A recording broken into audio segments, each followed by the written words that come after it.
बहुत समय पहले की बात है। मगध राज्य के एक छोटे से गांव में एक युवक रहता था जिसका नाम अंशुमान था। वह बहुत ही अधीर और गुस्सैल स्वभाव का था। छोटी छोटी बातों पर बहस करना और हर बात का उत्तर तुरंत देना उसकी आदत बन चुकी थी। धीरे धीरे उसके इस स्वभाव के कारण लोग उससे कतराने लगे। अंशुमान खुद भी इस बात को महसूस करता था कि उसका स्वभाव उसके जीवन में शांति और खुशियां लाने के बजाय तनाव और अकेलापन बढ़ा रहा है। लेकिन वह समझ नहीं पा रहा था कि उसे इस स्थिति से कैसे बाहर निकलना चाहिए। एक दिन उसने सुना कि पास के जंगल में भगवान बुद्ध का प्रवचन हो रहा है। बुद्ध के बारे में उसने बहुत कुछ सुन रखा था, उनकी करुणा, उनका ज्ञान और उनके द्वारा दी गई जीवन की शिक्षाएं। यह सुनकर अंशुमान ने सोचा, शायद मुझे मेरे सवालों के जवाब वहां मिल जाएं। वह जल्दी ही प्रवचन स्थल पर पहुंचा। वहां बड़ी भीड़ जमा थी। बुद्ध अपने सरल और स्पष्ट शब्दों में जीवन की गहराइयों को समझा रहे थे।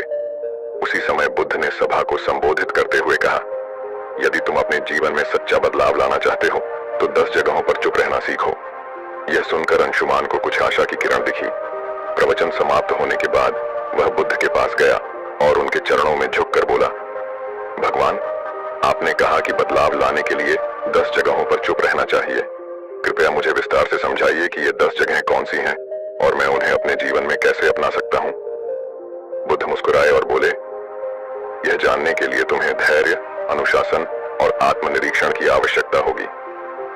अगर तुम इन शिक्षाओं को अपनाने के लिए तैयार हो तो मेरे साथ चलो। अंशुमान ने सहमति जताई और इस तरह उसकी यात्रा शुरू हुई। पहला स्थान, जब कोई तुम्हारी आलोचना करे। बुद्ध ने अंशुमान को पहले स्थान की शिक्षा दी। अंशुमान, जब कोई तुम्हारी आलोचना करे तो चुप रहो। आलोचना तुम्हारे लिए सीखने का अवसर है। यदि तुम गुस्से में प्रतिक्रिया दोगे तो तुम कुछ भी नहीं सीख पाओगे, लेकिन अगर तुम चुप रहकर सोचोगे तो तुम समझ सकोगे कि वह आलोचना सही है या गलत। बुद्ध ने उसे एक उदाहरण दिया। एक बार एक व्यक्ति ने मुझे अपशब्द कहे। मैंने चुप रहकर उसकी बात सुनी। जब वह थक गया तो मैंने उससे पूछा, अगर तुम किसी को उपहार दो और वह उसे न ले तो वह उपहार किसके पास रहेगा? वह बोला, मेरे पास।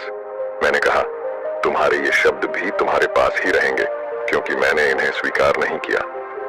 अंशुमान ने इसे अपने जीवन में अपनाने का निर्णय लिया।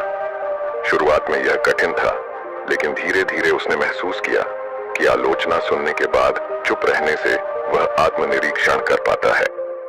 दूसरा स्थान, जब कोई तुमसे बहस करे। कुछ दिन बाद बुद्ध ने अंशुमान को दूसरे स्थान पर चुप रहने का महत्व समझाया। जब कोई तुमसे बहस करे तो चुप रहो। बहस में सच नहीं बल्कि अहंकार की जीत होती है।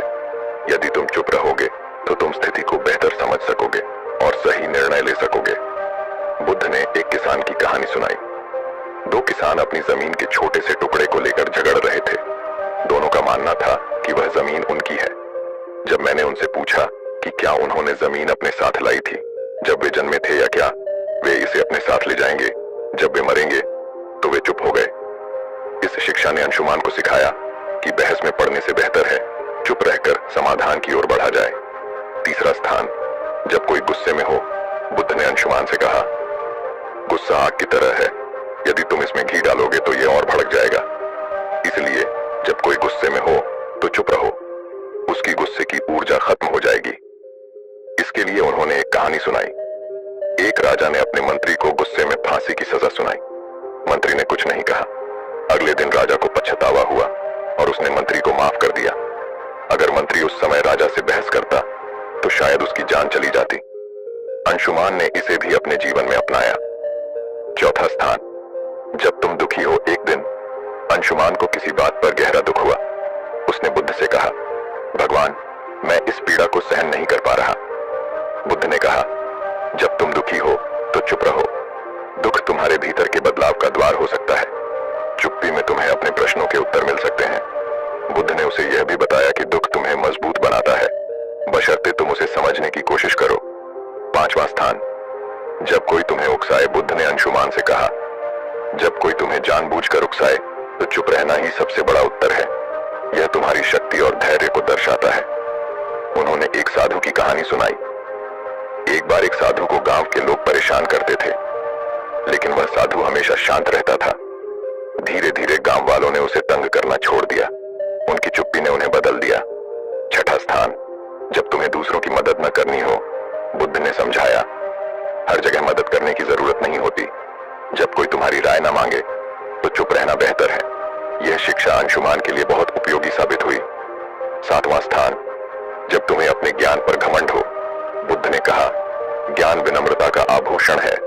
यदि तुम अपने ज्ञान का प्रदर्शन करोगे तो वह खोखला हो जाएगा। आठवां स्थान, जब कोई सत्य सुनने को तैयार न हो, बुद्ध ने अंशुमान से कहा, सत्य का मूल्य तब तक नहीं होता जब तक उसे स्वीकार करने वाला तैयार न हो। ऐसे में तुम्हारे शब्द व्यर्थ होंगे और तुम केवल अपना समय और ऊर्जा खो दोगे।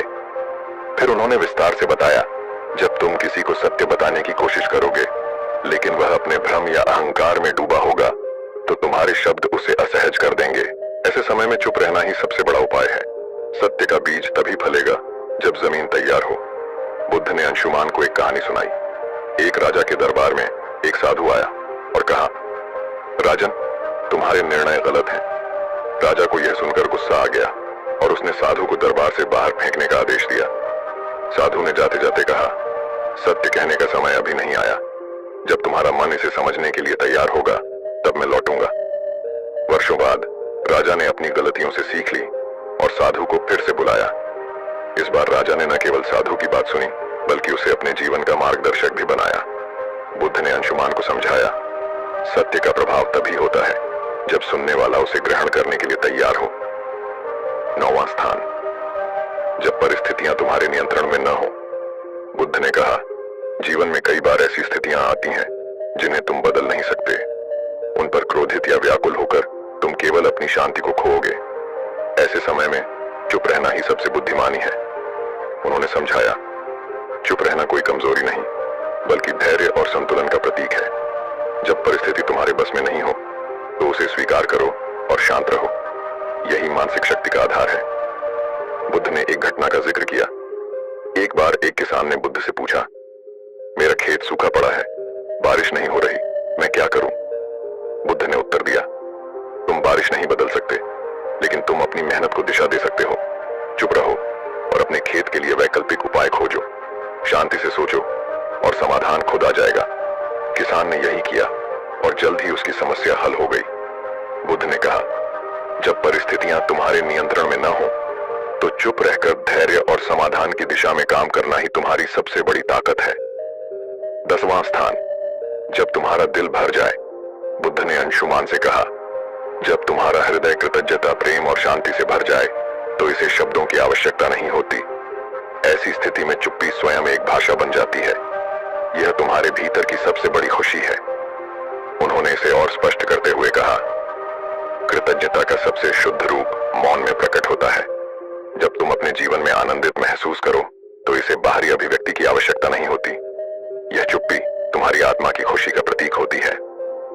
एक प्रेरणादायक कथा, बुद्ध ने अंशुमान को एक छोटी कहानी सुनाई। एक बार एक शिष्य को उसके गुरु ने आत्मज्ञान का अनुभव कराया। शिष्य का हृदय कृतज्ञता से भर गया। उसने गुरु से कहा, मैं आपको धन्यवाद देना चाहता हूं, लेकिन शब्द पर्याप्त नहीं लगते। गुरु मुस्कुराए और बोले, तुम्हारी चुप्पी ही मेरे लिए सबसे बड़ा धन्यवाद है, इसे बनाए रखो। बुद्ध ने समझाया, जब दिल भर जाए तो शब्दों की आवश्यकता नहीं होती। मौन तुम्हारी सबसे बड़ी अभिव्यक्ति है। अंशुमान ने जब बुद्ध से 10 जगहों पर चुप रहने का ज्ञान लिया तो बुद्ध ने उसे तुरंत अभ्यास में डालने का निर्णय लिया। उन्होंने कहा, ज्ञान का मूल्य तभी है जब इसे जीवन में लागू किया जाए। मैं तुम्हें कुछ परीक्षाओं से गुजरने का अवसर दूंगा। इन परीक्षाओं से तुम सीखोगे कि चुप्पी वास्तव में तुम्हें कितना बदल सकती है। अंशुमान ने सहमति दी और बुद्ध के मार्गदर्शन में अपने जीवन के इस नए अध्याय की शुरुआत की। बुद्ध ने अंशुमान को एक गांव भेजा जहां लोगों को उसकी पुरानी आदतों के बारे में बताया गया। जैसे ही अंशुमान वहां पहुंचा, लोगों ने उसे बुरा भला कहना शुरू कर दिया। गांव वालों ने कहा, तुम्हारे जैसे लोग कभी नहीं बदल सकते। तुम हमेशा दूसरों को दोष देते हो। तुम यहाँ क्यों आए हो? अंशुमान का स्वभाव था कि वह तुरंत जवाब दे और खुद को सही साबित करे, लेकिन इस बार उसने बुद्ध का बताया पहला स्थान याद किया। जब कोई तुम्हारी आलोचना करे तो चुप रहो। वह शांत खड़ा रहा। धीरे धीरे गांव वाले थक गए और उसकी चुप्पी देखकर हैरान हो गए। उन्होंने महसूस किया कि वह बदल चुका है। अंशुमान बुद्ध के पास लौटा और कहा, भगवान, चुप रहना कठिन था, लेकिन इससे मुझे एक नई ऊर्जा मिली। बुद्ध मुस्कुराए और बोले, यही पहला कदम है।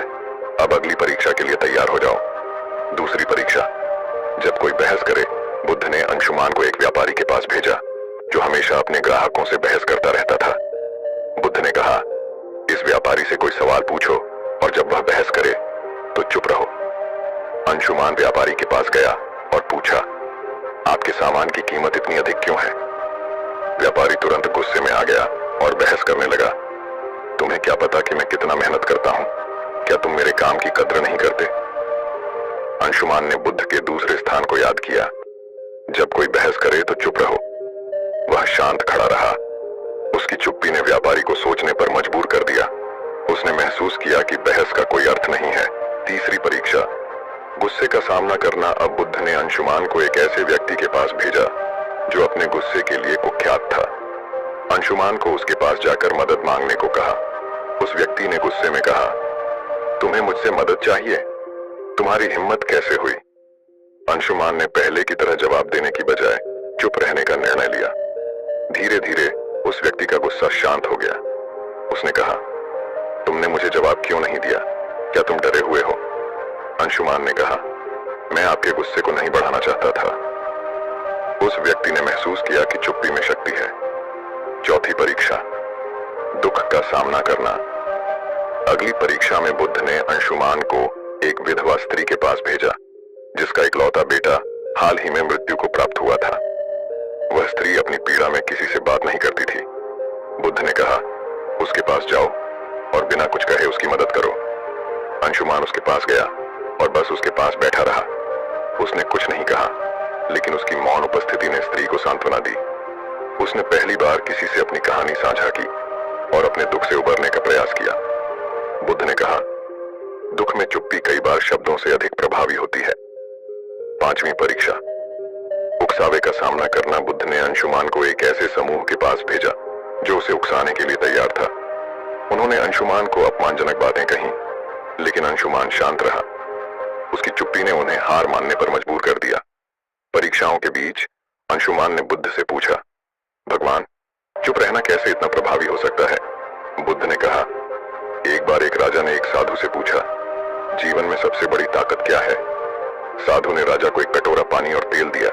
उसने कहा, पानी और तेल को मिलाओ। राजा ने कोशिश की, लेकिन तेल पानी में घुल नहीं पाया। साधु ने कहा, चुप्पी तेल की तरह है, इसे आपसे अलग नहीं किया जा सकता। जब तक तुम इसे संभालोगे, यह तुम्हारी सबसे बड़ी ताकत रहेगी। अंत की परीक्षा। जब दिल भर जाए, अंत में बुद्ध ने अंशुमान को खुद से एक और परीक्षा लेने को कहा। उन्होंने कहा, जब तुम्हारा दिल खुशी और कृतज्ञता से भर जाए, तब चुप्पी को अपनाओ। अंशुमान ने महसूस किया कि जब वह अपनी सभी परीक्षाओं में सफल हुआ तो उसका दिल शांति और आनंद से भर गया। उसने बुद्ध के चरणों में झुककर कहा, भगवान, मैं बदल चुका हूं। अब मैं जानता हूं कि चुप्पी ही सच्चा ज्ञान है।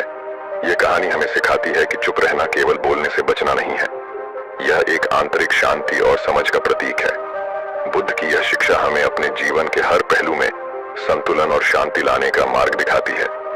जब हम बोलने की बजाय सुनना और समझना सीखते हैं, तो जीवन वास्तव में बदलने लगता है।